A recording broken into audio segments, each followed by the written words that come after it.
মতে নগাঁও লোকসভা সমষ্টি সংখ্যালঘুৰ বাবে যথেষ্ট সুবিধাজনক হ'ব বা কংগ্ৰেছৰ বাবে আন দলৰ বাবে আপুনি কি কয় এই সন্দৰ্ভত এইটো আপোনাৰ এই বিষয়ে মই কালি কৈছোঁৱেই ডিটেইলছত কৈছোঁ সেইটোৱে আপত্তি আমাৰ আজি বৰাকতো সেই একেটাই তেওঁলোকৰ মনত বৰাক ভেলীটো এটা অসন্তোষৰ ভাৱ আছে অসন্তোষৰ ভাৱ অলপ চলপ নহয় যথেষ্ট তীব্ৰ অসন্তোষ আছে গতিকে আমি ভাৰতীয় জনতা পাৰ্টি যিহেতুকে আমি হিন্দু সমাজখনক একত্ৰিত কৰি হিন্দু শক্তিশালী কৰাৰ কাৰণে এটা আদৰ্শ আৰু নীতি আগত ৰাখি পেলাই আমি কাম কৰি আহিছিলোঁ আজি দীৰ্ঘদিন ধৰি তাৰ বিনিময়ত আমি ফলাফলো পাইছিলোঁ কিন্তু আজি সেই ফলাফলটো পোৱাৰ পাছত যেন আমি আৰু অধিক শক্তিশালী কৰিব লাগিছিল আমাৰ হিন্দু সমাজখনক কিয়নো আমি হিন্দু সমাজখন দুৰ্বল হোৱাটো নিবিচাৰোঁ আৰু সেইকাৰণে আমি আৰু আজি যিহেতু দুবাৰকৈ আমাৰ চৰকাৰ হৈছে কনজিউগেটিভলি তেনে ক্ষেত্ৰত আমাৰ সমাজখন আৰু শক্তিশালী হ'ব লাগিছিল আৰু কৰিছোঁ বা মই ধৰি লৈছোঁ 106টা বিধানসভা সমষ্টি সুৰক্ষিত কৰিছে যদি সঁচাকৈ হৈছে তেতিয়াহ'লে অত্যন্ত ভাল কথা কিন্তু সেইকেইটা সুৰক্ষিত কৰিবলৈ যাওঁতে যদি আমাৰ সমাজখনৰ মাজত বিভাজন আহি গৈছে তেতিয়া সেই সুৰক্ষাৰ কোনো মূল্য নাথাকিব ন সমাজখন বিভাজিত হৈ গ'লে সেই চিটটো আমাৰ পক্ষত আহিব নাহে যদি সমাজখন বিভাজিত হয় তেওঁলোকে বিভিন্ন ৰাজনৈতিক দললৈ গুচি যাব পাৰে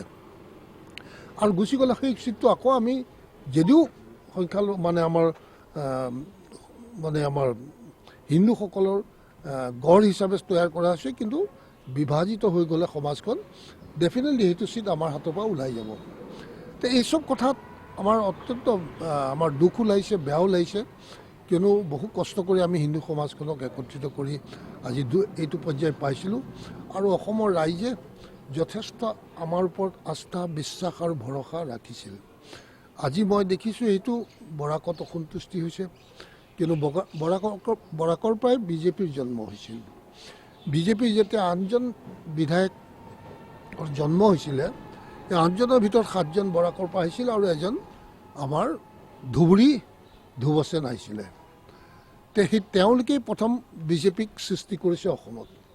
নগাঁৱতো যেতিয়া আমি ইলেকশ্যন খেলোঁ আমি সেই সম্প্ৰদায়ৰ মানুহখিনিয়ে ভোট পাওঁ আৰু হিন্দুস্তানী মানুহৰ ভোট পাওঁ এনেকৈ পাওঁ অলপ চলপ লাহে লাহে আমি অসমীয়া সমাজখনক আনিবলৈ চেষ্টা কৰিলোঁ আহিলে আৰু আজি আহি পেলাই আমি লাহে লাহে বস্তুটো আৰু সুদৃঢ় হ'ব লাগিছিল কিন্তু ভাঙোনমুখী হোৱাটো আমাৰ কাৰণে কাম্য নহয় আমি দুখ পাইছোঁ সেইকাৰণে কালি মই সেইটো প্ৰতিক্ৰিয়া দিছিলোঁ যিহেতুকে আমাৰ 20 বছৰ এটা সমষ্টি আমাৰ লগত আছিল তাক আৰু সুদৃঢ় কৰিব পাৰিলেহেঁতেন আৰু সেইটো চিট আমাৰ কাৰণে আনচাৰ্টেইন কোনোদিন আমি জিকা নাই সেইটো চিটলৈ যদি আমি ঢাপলি মেলিছোঁ আৰু সি বা আকৌ আমাৰ তালৈ আহে নাই সেইটো চিটতো সংখ্যালঘু একদম নাইকিয়া কৰি দিয়া নাই তাতো 4-5 লাখ আজি সংখ্যালঘু ভোট আছে তো সেই চিটটো যে আজি আমাৰ হাতত আহিব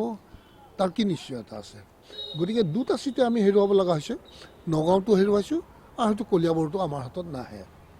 গতিকে আমাৰ যি ডিলিমিটেশ্যন আছিল তাৰ দ্বাৰা আমি আমাৰ দলটোক শক্তিশালী কৰাৰ বা আমাৰ সমাজখনক শক্তিশালী কৰাৰ এটা লক্ষ্য আৰু উদ্দেশ্য আছিল সেই লক্ষ্য আৰু উদ্দেশ্যৰ পৰা যেন আমি লক্ষ্যৰ পৰা বহুত আঁতৰ হৈ আহিছোঁ লাহে লাহে ভাঙোনমুখী হৈছে আমাৰ মাজত বিশ্বাস নাইকিয়া হৈছে ইজনে সিজনৰ মাজত বিশ্বাসৰ অভাৱ হৈছে কালি আপুনি যেতিয়া পদত্যাগ কৰিলে তাৰপিছত বিজেপিৰ কেন্দ্ৰীয় নেতৃত্ব